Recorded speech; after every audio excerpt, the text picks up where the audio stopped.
아주 오래된 이야기입니다만은 서울의 예능교회, 옛날엔 연예인교회였는데 연예인들 중심으로 모이는 교회가 있을 때 거기에서 이제 목사님이 모아놓고 연예인들 모아놓고 성경 공부를 하고 또 말씀을 가르치고 한 적이 있습니다.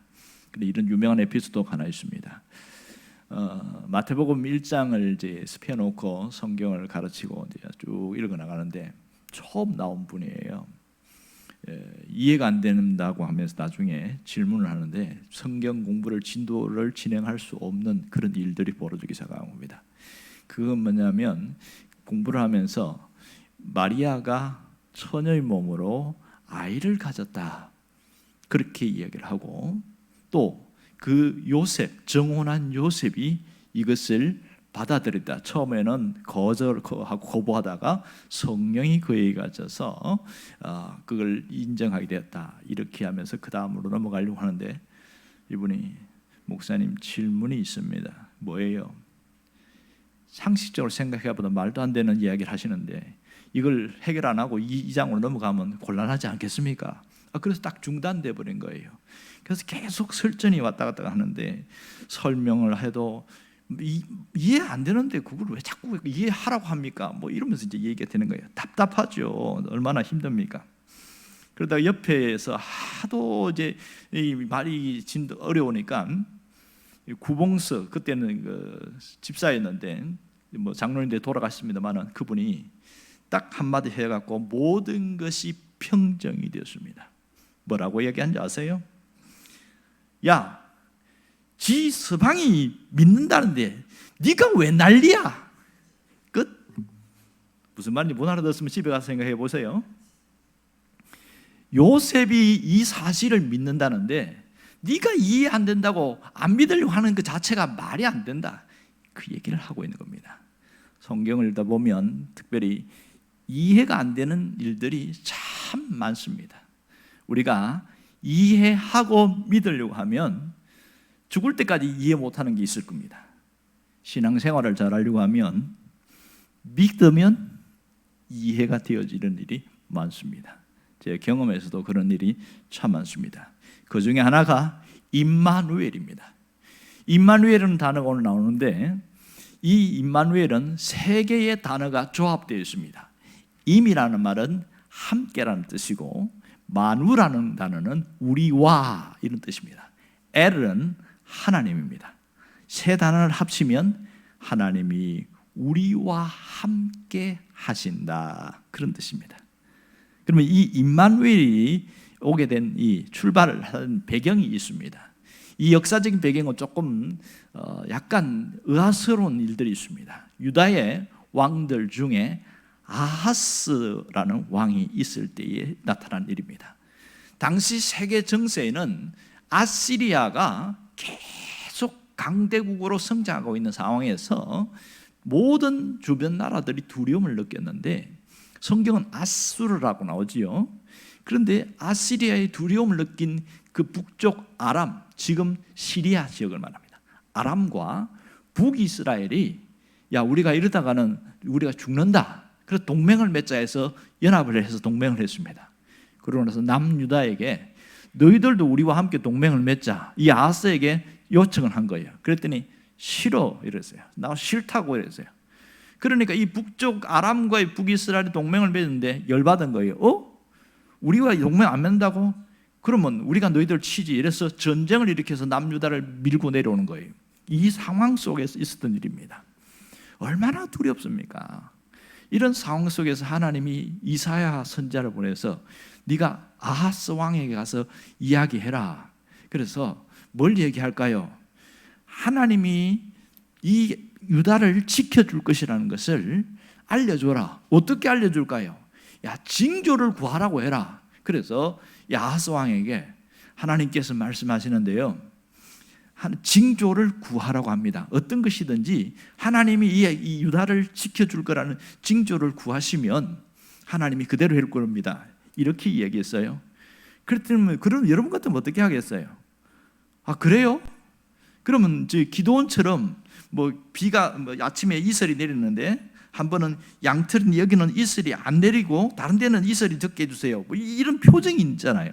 이런 징조를 구할 수 있는데 이 아하스가 어떤 얘기를 하냐면 저는 징조를 안 구하겠습니다 이런 얘기하는 거예요. 하나님을 시험하지 않겠습니다. 오늘 12절에 보면 그 얘기 나오거든요. 이 단어만 딱 한 줄만 보면 굉장히 믿음 있는 것 같아요.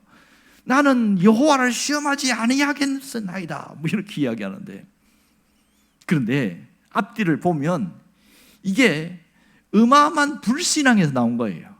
하나님이 그렇게 말씀하시는 것, 지금 뭔가 당장 눈앞에 보이는 뭔가를 보여줘야지, 뭔가 뭐 징조를 구하고 뭐 사인을 구하고 그게 무슨 뭐 소용이 있습니까? 그런 뜻이거든요. 그러니 내 앞에 중요한 이것이 없는데 뭘 요구하십니까? 이런 거예요. 자, 그러면 왜 아하스가 이렇게 말할까? 그의 속내는 다른 생각을 갖고 있었습니다.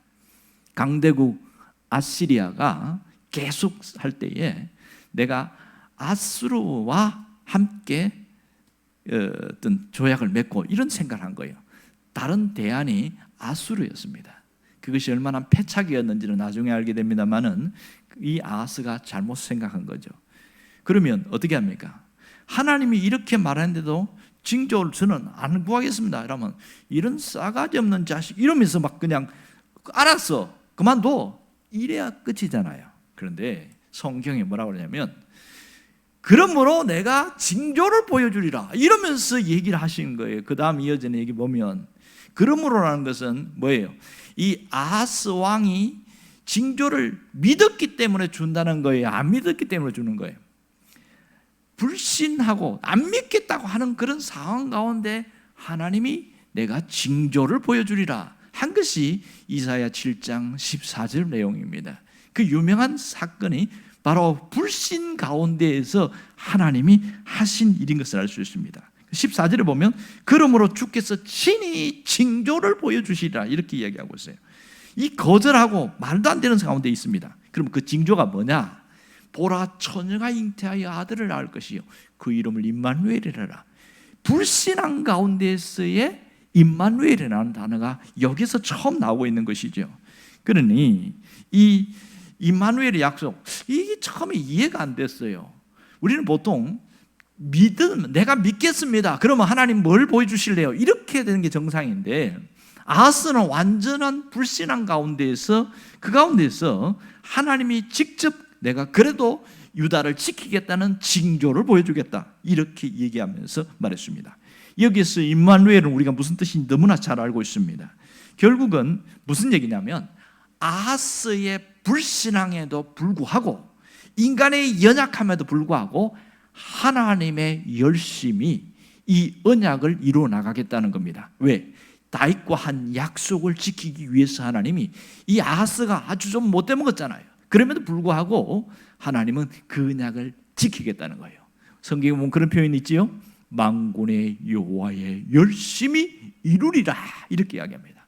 하나님의 열심이, 이 구원을 위한 하나님의 열심이 여기에 나타나고 있음을 알 수가 있습니다. 놀라운 것은 아하스의 불신앙이 오히려 하나님의 역사하심, 계획을 이루는데 영향을 주지 않았다는 사실을 보여주고 있습니다. 이것이 어떻게 이루어졌어요? 마태복음 1장 23절에 똑같이 이루어졌죠. 어떻게 해요?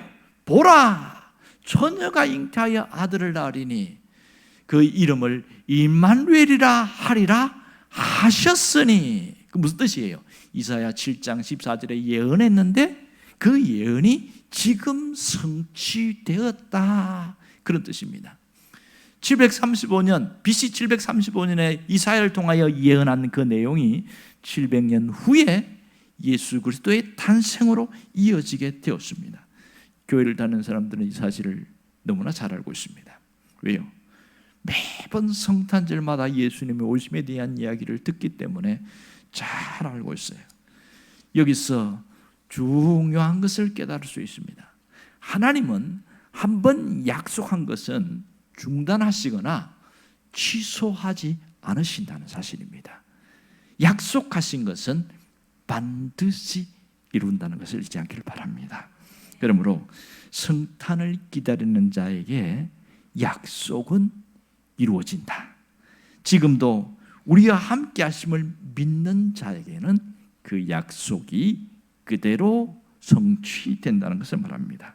그러니 하나님의 약속을 믿고 그 약속을 붙들고 사는 자에게는 놀라운 은혜가 부어진다는 사실이죠. 이것이 성탄을 통해서 임마누엘의 축복을 누리는 놀라운 그 역사심이라는 것을 깨닫게 되어집니다. 그러나 우리의 현실을 보면 답답할 때가 있어요.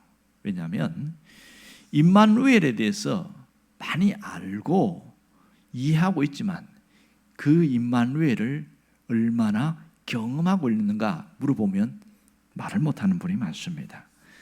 임마누엘은 단어는 참 익숙하고 귀에 좋은 단어는 맞아요. 하나님이 우리와 함께 하신다, 하나님이 함께 하신다, 참 좋아요. 그렇지만 이것이 얼마나 내 삶에 이어지는가, 그것이 구체적으로 어떤 의미가 있고 우리 삶으로 어떻게 나타나고 있는가, 나는 그 약속을 얼마나 붙들고 있는가, 여기서 물어보면 사실은 확신을 갖지 못하는 분들이 많아요. 그러다 보니까 신앙생활이 피상적일 때가 많습니다. 피상적이라는 게 뭐예요? 확신 없이 신앙생활하는 것을 말합니다. 하나님은 우리가 어떤 신앙을 갖기로 하냐, 성탄에 대해서 절기마다 다시 한번 상기시키는 이유가 뭐예요? 그 중에 우리가 이 성탄의 소중한 의미를 잊지 않고 깨닫기를 원하는 것이잖아요. 오늘 그 중에 뭡니까? 임마누엘의 신앙입니다. 임마누엘의 신앙으로 살아가는 거예요. 왜 중요하죠? 임마누엘의 신앙이 우리를 일으키는 능력이기 때문에, 우리 삶을 일으키는 힘이기 때문에 임마누엘의 신앙이 굉장히 중요합니다. 여러분, 임마누엘에는 두 가지 분명한 뜻이 있습니다. 하나는 하나님이 함께 하신다는 그 임마누엘에는 나의 죄를 짊어지셨다는 뜻이 그 속에 담겨 있는 거예요. 죄를 짊어지심, 그것이 하나님의 구원 계획이잖아요. 보라, 임마누엘이라 하리라. 단순히 함께 한다는 뜻이 아니라 그 속에 하나님의 구원 계획이 있는 겁니다. 그러니 내가 구원받은 것이 얼마나 귀하고 소중한지를 늘 인식하고 사는 사람은 신앙이 굳어지지 않아요. 딱딱하게 굳어지거나 신앙이 메말라지거나 하지 않는다는 겁니다. 이 하나님이 임마누엘 하셨다는 것은 놀라운 축복입니다. 생각해 보세요. 영원하신 분이 유한한 존재가 되신 거예요. 그렇지요? 시간에 구애받지 않는 그분이 우리가 사는 시간의 속으로 들어오셨어요. 어떤 공간에 제약을 받지 않는 분이 사람이라는 그 한 좁은 공간 속으로 들어오신 거예요. 얼마나 고통이 큰지를 잘 알아야 합니다. 이 임마누엘이 우리를 구원하게 한 주님의 고통과 함께 있었다는 사실을 알아야 합니다. 또 하나, 두 번째는 하나님이 함께 하신다는 그 임마누엘은 우리의 모든 것과 함께 하신다는 거예요. 우리의 고통도, 아픔도, 슬픔도, 고난도 함께 하시고 우리가 갖고 있는 기쁨과 즐거움과 행복에도 함께 하신다는 사실입니다. 특별히 우리의 고난과 수치심과 죄책감, 어려움 속에 있는 자들에게도 여전히 함께 하신다는 것이 임마누엘의 뜻입니다. 그러니 이 임마누엘 신앙을 갖고 있는 사람들은요, 아무리 어려움 속에 있어도요, 좌절하고 절망하고 자기 학대하고 자기 연민에 빠지고 나는 인생의 쓰레기야, 그렇게 생각하지 않는다는 거예요. 무엇이 그를 바꿔놓습니까? 임마누엘 신앙입니다. 왜요? 인생은 늘 어렵습니다. 늘 삶은 변화무쌍해요. 그러나 변하지 않는 분은 바로 주님이십니다. 임마누엘을 함께 하시는 그 주님은 변하지 않거든요. 그러니 인생의 끝자락이 있다 할지라도 주님은 그곳에서도 임마누엘로 함께 하신다는 겁니다. 그 성탄을 깨닫고 임마누엘로 오신 그 주님은 함께 하시면 있으면 삶이 새로워질 수밖에 없는 것이죠. 여러분, 임마누엘이 우리를 새롭게 하는 능력임을 잊지 않기를 바랍니다. 주님은 마지막 가시면서도 한마디 했습니다. 내가 세상 끝날까지 너희와 항상 함께 하리라. 하나님이 함께 하신다는 그 약속을 붙들고 있는지 그냥 그런가 보다 하고 살아가는지, 그것은 삶이 완전히 달라집니다. 하나님의 함께 하심을 느끼는 것을 하나님의 임재를 느끼는 것이다, 이렇게 말한단 말이에요. 그러니 우리가 하나님의 임재를 느끼고 살아가는 자들은요, 신앙에 확신이 있어요. 너무나 절망 가운데에서도 두려워하지 않습니다. 가장 낮은 자리로, 비참한 자리로 떨어지는 인생의 바닥이 아닌 지하실에 들어갔다 할지라도 솟아날 수 있다는 소망을 갖게 되어집니다. 이것이 임마누엘의 놀라운 축복인 것이죠. 여러분, 신앙생활하면서 가장 힘든 것은 내가 바르게 하려고 하는데 같이 신앙생활했던 사람들이 믿음이 떨어지고 신앙에서 떨어져 나가고 변절하게 될 때에 이게 뭔가, 그런 일들이 종종 나타납니다. 그럴 때 보세요. 임마누엘은 축복이고 영생이지만 신앙을 지키는 자에게는 축복이에요. 하지만 신앙을 버리는 자에게는 심판입니다. 동일한 임마누엘이 이것이 붙들고 있는 자에게는 놀라운 축복과 영생으로 이어지지만 그것을 버리는 자에게는 심판으로 이어진다는 이 일들이 같이 있다는 사실을 알게 되어집니다. 분명한 것은 하나님은 우리가 임마누엘 신앙인으로 살기를 원합니다.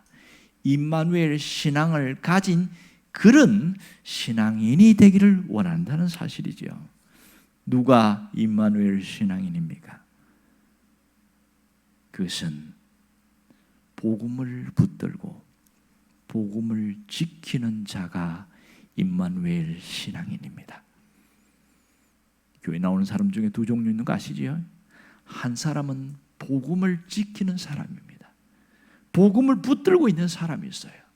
또 한 종류는 복음을 이용하는 자들이 있습니다. 겉보기에는 똑같아요. 하나님 이야기하고 예수님 이야기하고 겉보기에는 다 천국 이야기하는데 두 번째 사람은 복음을 이용하는 사람입니다. 과연 이 사람은 임마누엘 신앙이라고 말할 수 있을까요? No, 절대로 그럴 수 없습니다. 자기 이익을 위해서 복음을 이용하는 자들은 하나님이 아십니다. 그런데 하나님이 바로바로 심판하지 않는 이유가 뭐예요? 하나님의 긍휼하심 때문, 하나님의 자비하심 때문입니다. 몰라서 그래, 몰라서.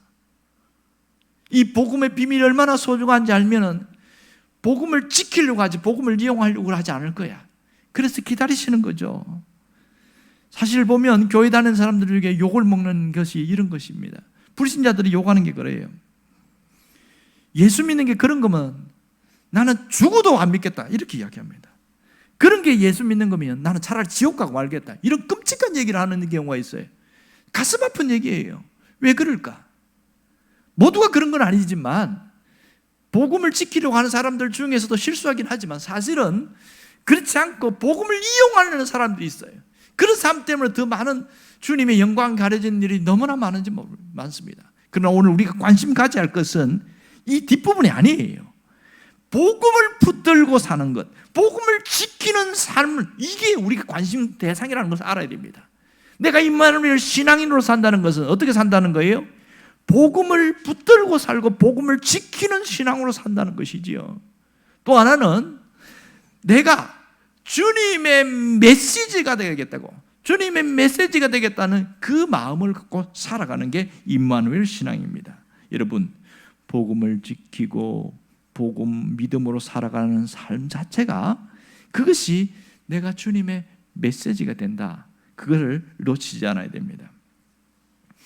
당신이 메시지다, 이 책이 있습니다.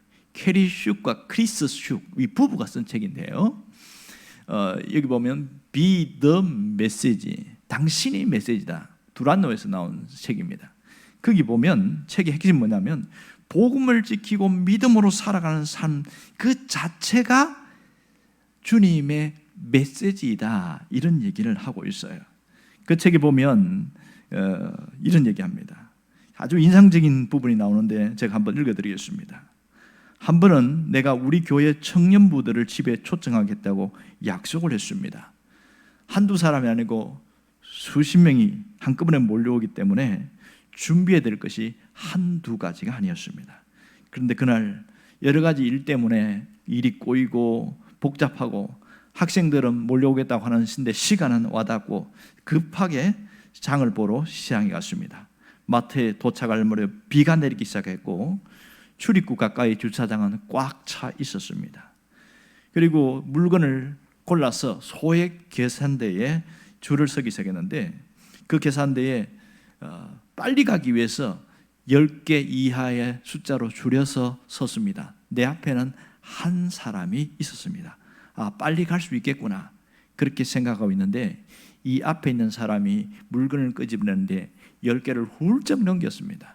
물건을 내는데 상당히 몸짓이 굼떠서 천천히 내려오는데 속에서 갑자기 열이 올라오기 시작했습니다. 그런데 이분이 주섬주섬 현금 카드를 찾는데 카드가 안 보이는 겁니다. 그래서 백에서 온 바닥을 뒤지는데 카드가 없다는 거예요. 급기야 가방을 거꾸로 쏟았습니다. 다 나왔는데 카드가 없는 거예요. 내 뒤에도 몇 사람이 줄을 서 있고 나도 속에서 부글부글 끓어오르기 시작했습니다. 이 사람의 행동이 너무너무 화가 난 것이죠. 아니 그럴 것 같으면 옆에 계산대로 가지 왜 소액 결제 계산대 와서 이렇게 사람을 힘들게 해? 내가 지금 계속 얼마나 바쁜데 지금 곧 시간이 초조하고 막 마음이 너무너무 바쁜 상황 속에 머리에 김이 올라오기 시작했습니다. 그리고 계산대에 있는 이 계산원도 뒤에 선 사람의 표정도 얼굴이 잔뜩 일그러지기 시작했습니다. 그리고 어느 사람이 한숨 쉬는 사람도 있고 씩씩거리는 사람이 나타나기 시작했습니다. 이 여자는 새빨개진 얼굴로 나를 쳐다봤습니다. 정말 죄송해요. 원래 이러지 않았는데 하루 종일 제가 병원에 있다가 왔거든요. 오늘은 딸애가 첫 항암 치료를 받고 집에 데려다 주고 급하게 마트에 오는 길이었습니다. 먹을거리를 좀 사서 딸의 마음을 달래주려고 그렇게 해서 이렇게 했는데 너무 기다리게 해서 죄송합니다. 그렇게 때 마음이 망연자실해졌다 이렇게 써놨어요. 이 여인은 내가 한 번도 경험해 보지 못한 짐을 지고 있었구나. 그러면서 자기가 몇 분 지체되고 몇 개의 어떤 물건이 초과된 것 때문에 마음속으로 이 여인을 정죄한 것이 너무 미안하게 느꼈습니다. 나는 여자를 지나쳐 계산대 직원에게 내 은행 카드를 내밀었습니다. 제 것과 함께 저분 것을 계산해 주세요. 그렇게 하겠습니다. 갑자기 눈이 동그래진 여자가 나를 쳐다봤습니다. 나는 미소로 화답을 했습니다. 고맙습니다. 고맙습니다. 연신 고맙다고 하는 그를 향하여 나는 괜찮습니다. 딱 한마디 해줬습니다. 낯선 물건값을 대신 내줬으니 다른 사람들은 필시 내가 후한 사람이라고 보였을 겁니다. 하지만 저는 이것이 회개의 몸짓이었습니다. 뭣도 모르고 남을 정죄했던 것이 심히 부끄러웠던 것이죠. 그날 이후로 내 삶은 크게 변했습니다. 이제 짜증을 내는 운전사나 불친절한 서비스 직원 센터나 굶던 손님을 만나면 내가 모르는 사연이 있겠지 이런 생각을 가지게 되었습니다. 정죄하기보다는 안 좋은 일이 있기 때문에 그렇게 했지 생각이 달라지게 됐습니다. 이제는 나를 화나게 하는 사람을 만날 때 어쩌면 나를 가장 필요로 하는 사람일 수도 있다는 그런 생각을 갖게 되었습니다. 한 사건을 통해서 나는 많은 생각을 하게 됐습니다. 이제 메시지가 되는 것은 바로 내 앞에 있는 사람을 사랑하는 것이라는 것을 깨닫게 되었습니다. 이 내용의 글은 상당히 감동을 전해줬습니다. 사실 메시지가 되는 것은 엄청난 일이 아니었습니다. 우리가 주님의 메시지로 살아간다는 것은 대단한 사랑을 실천하는 것이 아니라 바로 오늘 우리 삶 주변에 있는 그 삶 속에 내가 어떤 생각을 갖고 살아가느냐 하는 겁니다. 여러분 주님의 메시지가 되기를 원하십니까? 그렇다면 가시를 미워하지 말고 부둥켜 안고 살아갈 수 있기를 바랍니다. 내 주변에 있는 가시가 있습니다. 내 안에도 가시가 있습니다. 우리의 삶의 가시를 임마누엘의 메시지가 되게 하는 겁니다. 삶의 가시를 은혜로 바꾸는 그런 가시가 될 때에 내 삶은 주님의 메시지가 되는 삶이 될 것입니다. 어떤 목사님이 설교를 하면서 이런 간증을 했습니다. 저에게는 가시가 하나 있습니다. 제 몸에 병입니다. 죽을 병은 아니지만 가끔 저를 많이 찌릅니다. 여러 번 기도했지만 이 병은 고쳐지지 않았습니다. 그것은 공황장애라는 병입니다. 목사님에게 이런 병이 있었어요.